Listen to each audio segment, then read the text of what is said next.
चलो आगे बढ़ते हैं। Now Reserve Bank of India.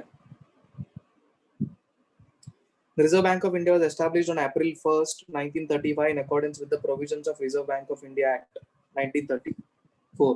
तो 1935 को बैंक एस्टेब्लिश किया गया, लेकिन उसके पहले 34 में उसका एक्ट बनाया गया, प्रोविजन बनाया गया. The central office of the Reserve Bank was initially established in Calcutta, but was permanently moved to Mumbai in 1937. Calcutta से मुंबई शिफ्ट कभी हुआ 37 में. The central office is where the governor sits and where policies are formulated. तो governor जहाँ पे बैठते हैं उनका वहाँ पे सेंट्रल ऑफिस है, वहाँ पे ही पॉलिसीज वगैरह बनता है. Though originally privately owned, since nationalization in 1949, the Reserve Bank is fully owned by Government of India. तो जब शुरू हुआ था तभी प्राइवेटली ओन्ड था, पर 1949 के रेंज में नेशनलाइजेशन हुआ, तब उसके बाद गवर्नमेंट ऑफ इंडिया ने ओन कर लिया. The basic function of the apex bank. Apex bank क्या होता है आप लोग को ऑलरेडी पता होना चाहिए. Top most bank is described in its preamble to regulate the issue of bank notes and keeping of reserves with a view to securing monetary stability in India, and generally operate the currency and credit system of the country to its advantage. To have modern monetary policy framework to meet the challenge of an increasingly complex economy, to maintain price stability while keeping in mind the objectives of growth. So basically इनका main काम क्या है, जो इनके preamble में भी लिखा है कि जो उनके रिजर्व्स है वो कंटिन्यूसली बनाए रखना ताकि मॉनेटरी स्टेबिलिटी बना रहे, सेफ रहे, सिक्योर रहे. अभी टेक्निकली कैसा होता है, एक अमाउंट रहता है फिक्स्ड जो बैंक के अंदर, रिजर्व बैंक ऑफ इंडिया के अंदर, कुछ अमाउंट विद द ज्वेलरी के हिसाब से और कुछ अमाउंट इन कैश, वो वहां पे रेगुलरली प्रेजेंट रहना चाहिए, सो दैट जो बेसिक मूवमेंट्स, रेगुलर मूवमेंट्स होने चाहिए इन केस ऑफ इमरजेंसी वाले मूवमेंट्स भी स्मूथली चलते रहे. और ये सब सिस्टम इसीलिए किया गया है ताकि मनी का स्टेबिलिटी बना रहे अपने कंट्री में, और साथ में हमारा जो इतना कॉम्प्लेक्स इकोनॉमी है उसको ठीक तरीके से बैलेंस कर पाए. अंडरस्टूड. तो ये उनका ऑब्जेक्टिव है ग्रोथ के पॉइंट ऑफ व्यू से. अभी RBI news. Policy rates as on February 3, 2020. ये रेट्स याद रखने पड़ेंगे. पॉलिसी रेट्स बनाए गए February 3 को 2020 को, मतलब चेंजेस के हिसाब से बात कर रहे हैं यहाँ पे हम लोग, न्यूज में आया था. तो PRR policy repo rate is 5.15%, reverse repo rate 4.90%, marginal standing facility rate 5.40 and bank rate is 5.40. अभी बैंक रेट मतलब कैसा है, अभी एपेक्स बैंकिंग है तो ये दूसरे जो बैंक्स को लोन प्रोवाइड करते हैं इनके थ्रू जाता है, ऐसा है. Reserve rate as on February 3, 2020. तो ये पॉलिसी के रेट से जो भी खरीदारी वगैरह होगा उनके वहां से जो भी लेन देन होगा उसके अलग अलग टाइप के रेट्स है. बट रिजर्व रेट्स कैसे होंगे, जो उनके पास ऑलरेडी रिजर्व्स है. तो कैश रिजर्व रेशियो 4% का रहेगा, जो भी टोटल रिजर्व है उसमें से. Statutory liquidity ration SLR is 18.25. यहाँ पे परसेंटेज का साइन नहीं डाला है, वो होना चाहिए. So during October 2019, Reserve Bank of India's Monetary Policy Committee MPC slashed key repo rate for 5th time in the year to boost demand for private consumption amid the economic slowdown. तो technically economic slowdown जो हो रहा है उसको कम करने के लिए, वो स्लोडाउन को कम करके एक बैलेंस क्रिएट करने के लिए उन्होंने और एक बार नियरली 5th टाइम एक ही साल के अंदर उस अमाउंट को, अमाउंट नहीं बोल सकते, रेट बोल सकते, रेट ऑफ इंटरेस्ट कम किया. While RBI committee had slashed repo rate by 35 bps in the August policy meeting, it has reduced the key lending rate by additional 25 bps after its latest bi-monthly review meeting. एक minute रुको, I'm not sure what percentage का अगर हम लोग ये गिनते हैं ना, 1% बढ़ रहा है तो this BPS are like point में गिना जाएगा, ऐसा 0.99. I'm sorry, समझो ये 0.99 है, तो ये जो अमाउंट, ये जो नंबर्स है ना, this will be known as BPS. तो 35 था, 0.35 पकड़ो तो उसके अंदर प्लस 25 हम लोग ने ऐड कर दिया, विच रिजल्टेड टू 0.55. ऐसे लॉजिक समझा. तो BPS रेट एडिशनली ऐड किया जब उनका बाई मंथली रिव्यू मीटिंग हुआ तभी द रेपो रेट और the rate at which bank lends RBI lends to banks have been revised to 5.15% from 5.40%. तो जो देने का रेट है मतलब जो लोन देते हैं उन लोग दूसरे बैंक्स को तो 5.15% किया गया from 5.40. Likewise, reverse repo rate has been adjusted to 4.90%. तो रेपो रेट क्या होता है जब बैंक लोन दे रहा है और रिवर्स रेपो रेट क्या होगा जब वो लोन ले रहे ऐसे तो उनसे वो लोग कम कमाएंगे ऐसे. अच्छा now anyway let's move ahead. Now Securities and Exchange Board of India SEBI ये ऑलरेडी आप लोगों ने SEBI बहुत बार सुना रहेगा. The Securities and Exchange Board of India was established on April 12, 1992 in accordance with the provision of Securities and Exchange Board of India Act 1992. Act भी 1992 का है और establish भी 1992 में ही किया गया. The preamble of the Securities and Exchange Board of India describes the basic function of the Securities and Exchange Board of India as to protect the interest of investors in securities and to promote the development of and to regulate the securities market for matter connected therewith or incidental thereto. So basically कैसा होता है ये board क्या करता है जो भी लोग सिक्योरिटीज खरीद रहे हैं वहां पे securities are like bonds okay तो बॉन्ड्स वगैरह जो लोग भी खरीद रहे हैं ना तो वो इन्वेस्टर लोग हैं जो खरीद रहे हैं उनके इंटरेस्ट में काम करना उनके डेवलपमेंट के लिए काम करना और मार्केट के अंदर वो सिक्योरिटीज बनाए रखना ओके मतलब वो पैसे का जो फ्लो है वो बनाए रखना ऐसे लॉजिक समझा ना. Shri Ajay Tyagi is the chairperson of Securities Exchange of Board of India. Shri G Mahalingam, Miss Madhavi Puri Buch, Shri S.K. Mohanty, Shri Anant Barua are the whole team members. तो ये completely पूरा इनका team है. Present chairperson कौन है chairman कौन है श्री अजय त्यागी याद रखना ये पूछा जाएगा नाम वाम याद रखना पड़ेगा.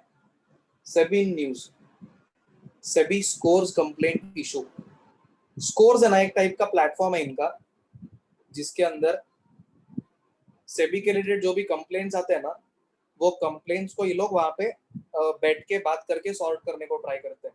It is like a court system type of thing.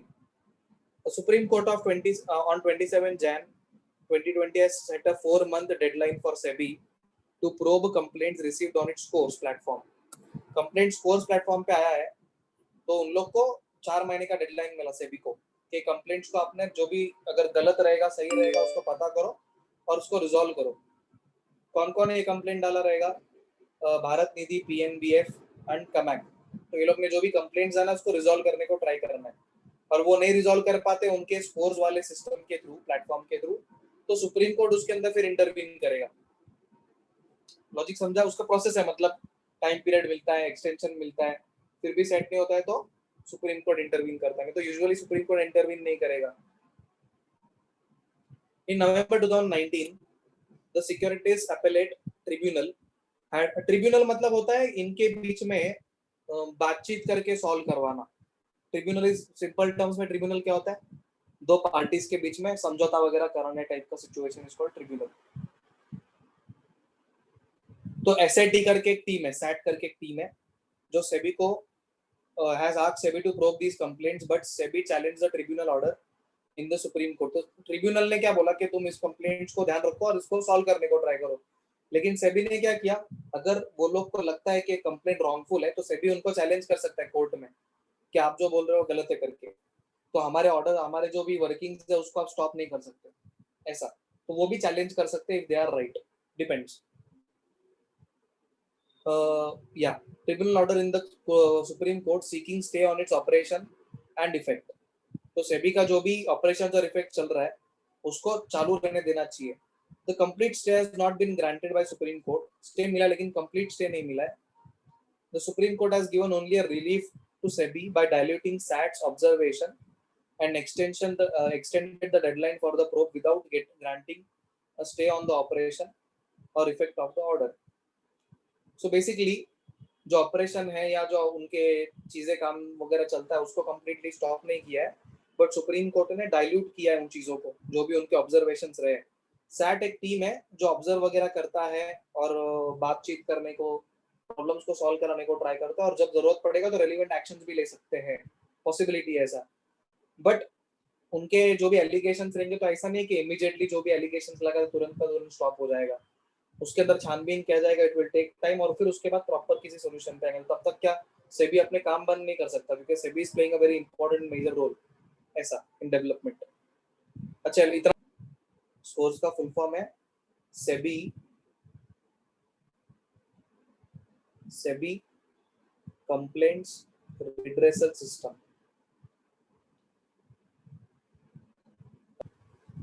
Now, SEBI tightened the norms for pledging of shares. SEBI tightened the norms for pledging of shares by promoters of listed companies. तो इन्होंने है ना जो भी norms थे shares को बेचना खरीदने को लेके, तो उसके जो रूल्स और रेगुलेशंस यानी नॉर्म्स बोलेंगे, उसको काफी टाइट किया उन्होंने। SEBI directed every listed firm to disclose detailed reasons for pledging of shares by its promoters along with the amount of stake pledged within 2 days. If the total amount of shares pledged by the promoter or the promoter group crosses 50% of the total stake held by the promoter, or if it is more than 20% of the concerned company's total share. At present, a listed firm needs to disclose about share pledges by its promoter within 7 days of such action. Detail में आता है, तो इतना deep में नहीं आएगा, वही बराबर है। ठीक है, लॉजिकली कैसा है, शेयर्स प्लेज करना मतलब कैसा होता है, बेचना।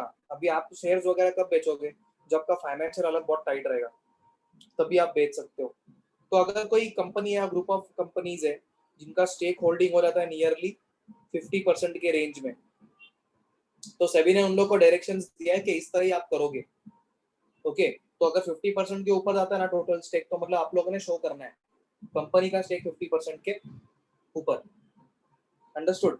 तो वो टाइम पे उन्होंने शो करना है कि इतना कैसे है, क्योंकि टेक्निकली कैसा होता है, एक कंपनी का स्टेक 50% के ऊपर जाना मतलब company is the main owner, जबकि टेक्निकली शेयर होल्डर्स के हाथ में फिर ज्यादा पावर नहीं बचता है। लॉजिक समझा? तो इसीलिए 50% के रेंज में भी पहुंचना है, उसके ऊपर जाना, तो उस टाइम पे कंपनी ने सारी चीजें दिखानी है, पेपर वर्क वगैरह सब कुछ चेकआउट कराना है सेबी के साथ। या जो प्रमोटर है, ओके एक minute, is more than 20% of the concerned company's total share.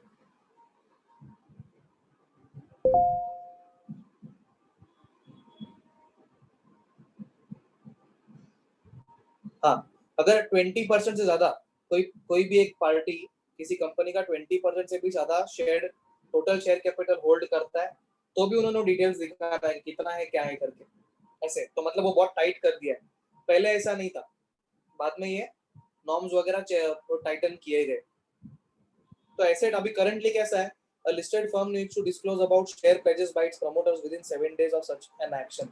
तो जब भी वो लोग प्लेज कर रहे हैं ना शेयर्स को, मतलब उतना बड़ा बड़ा जो सोल्ड आउट हो रहा है 50% से ज्यादा या 20% से भी ज्यादा, तो ऐसे सोल्ड आउट करने के पहले आपने 7 डेज का एक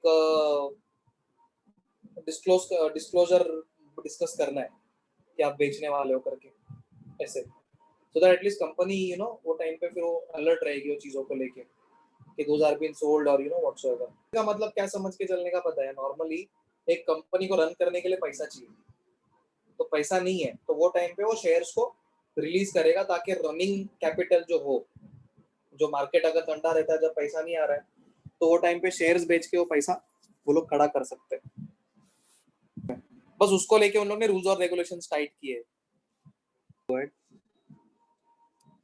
Now, Competition Commission Act, Competition Commission of India, I'm sorry, CCI, the Competition Act. The Competition Act 2002 as amended by the Competition Amendment Act 2007 follows the philosophy of modern competition laws. The Act prohibits anti-competitive agreements, abuse of dominant position by enterprises, and regulates combination, acquisition, acquiring of control, and M&A, which causes or likely to cause an appreciable adverse effect on the competition within India. Okay, so basically ऐसा है कि competition के act के हिसाब से ये rules बनाए गए कि कोई भी कंपटीशन एक्ट के मुताबिक एंटी कॉम्पिटिटिव एग्रीमेंट बना नहीं सकता है। एंटी कॉम्पिटिटिव एग्रीमेंट मतलब मैं ये बना रहा हूँ ना, सामने वाला बना नहीं सकता है, ऐसा कोई भी वो एग्रीमेंट डाल नहीं सकते। दूसरा भी कोई बना सकता है, अगर बेटर क्वालिटी प्रोवाइड कर सकते तो करना चाहिए। ऐसे लॉजिक समझा? कोई भी टेक्नोलॉजी को एक्वायर करना, एक्सेट्रा एक्सेट्रा, जो भी चीजें। वरना लोग क्या करते हैं, कंपटीशन को फिर अगर जरूरत है तो खरीद सकते हैं उसको, कंपनी को। तो ये सारे रूल्स और रेगुलेशंस बनाए गए, एंटी कॉम्पिटिटिव एग्रीमेंट बनाए गए कि कोई भी अपना ऐसा अनाउंसमेंट नहीं कर सकता कि ये कंपनी ये नहीं बना सकती, ये सिर्फ मेरा खुद का प्रोडक्ट है या मेरा खुद का कंपनी जो यही बनाएगा, बाकी कोई बना नहीं सकता। फॉर एग्जांपल जियो का एग्जांपल लेते हैं, अगर जियो सिम कार्ड और मोबाइल फोन अपने कंट्री में बेचता है तो वो दूसरों के ऊपर ये कई केस नहीं कर सकता या एग्रीमेंट नहीं बना सकता कि हम लोग ही बनाएंगे बाकी कोई बनाएगा नहीं। It is technically like a monopoly system. Monopoly system नहीं होना चाहिए, that is what they mean over here, but in a larger scenario competition healthy होना चाहिए और होना चाहिए technically speaking. Now the Competition Commission of India. The Competition Commission of India has been established by central government with effect from 14 October 2003 to achieve the objectives of Competition Act. CCI consists a chairperson and 6 members appointed by central government. तो ये commission कब चालू हुआ? 14 अक्टूबर 2003 में। और इनका main intention क्या है, जो भी ऑब्जेक्टिव्स है कॉम्पिटिशन एक्ट के उसको पूरा करना। तो सीसीआई में क्या है, एक चेयरमैन है और 6 मेंबर्स है, जो अपॉइंट कौन करता है, central government. It's a duty of the commission to eliminate practices having adverse effect on competition. तो जो भी कंपटीशन को खतरे में डालता है, ऐसे प्रैक्टिसेस को बंद करवाने का इनका काम है। Promote and sustain competition, competition का बढ़ावा दे रहे हैं इन लोग, कंपटीशन को प्रमोट करना, कंपटीशन बढ़ना चाहिए। Promote the interest of consumer and ensure freedom of trade in markets of India. तो ये एक्सप्लेन करने का जरूरत नहीं, फिर भी कंज्यूमर के फायदे के लिए ट्रेड फ्रीली चले इंडिया में, ऐसा। तो कंपटीशन को लेके जो गलत चीजें चल रही है वो बंद हो। The commission is also required to give opinion on no competition issues on a reference received from a statutory authority established under any law to undertake competition advocacy, create public awareness and impart training on the competition issues. तो commission क्या करता है, इन चीजों को study करके अपने opinion भी दे सकता है, और जहाँ पे जरूरत है वहां पे उन लोग जो कंपटीशन को ठीक से हैंडल नहीं कर रहे या उसको कंट्रोल करने को ट्राई कर रहे, उन लोग का दबाने को ट्राई करना, और पब्लिक ओपिनियन को भी उसमें चेंज करना, अवेयरनेस क्रिएट करना, ऐसे। क्योंकि आपका अगर आप कॉम्पिटिटिवनेस में आ रहे हो तो आपको कोई दबा नहीं सकता है, ऐसे टेक्निकली अवेयरनेस, एक बिजनेस अवेयरनेस प्रोग्राम जैसा गिन सकते हैं इसको। Shri Ashok Kumar Gupta, a 1981 batch IAS officer, joined the Competition Commission of India as chairperson in November 2018. Dr. Sangeeta Verma and Bhagwat Singh Bishnoi are the members of the commission. Okay, so Ashok Kumar Gupta कौन है, 1981 batch के IAS officer है, ये याद रखना है। और उनका ज्वाइनिंग कभी का है, जब चेयरपर्सन कब बने वो, नवंबर 2018 में। लॉजिक समझा? Now CCI in news. The Competition Commission of India organized the 4th National Conference on Economics and Competitive Law at India Habitat Center, New Delhi on March 1, 2019. Dr. Krishnamurthy Subramanian, the Chief Economic Advisor, Government of India, was the keynote speaker at the conference. एक minute, तो national conference लिया था इन्होंने CCI को लेके, कहाँ पे लिया था, दिल्ली में, इंडिया हैबिटेट सेंटर में, न्यू दिल्ली में, मार्च 1, 2019 को। इकोनॉमिक एडवाइजर कौन थे, कृष्णमूर्ति सुब्रमण्यन, जो किसके लिए काम करते हैं, गवर्नमेंट ऑफ इंडिया के इकोनॉमिक एडवाइजर है। तो ये कीनोट स्पीकर थे। Keynote speaker is like power point and all stuff.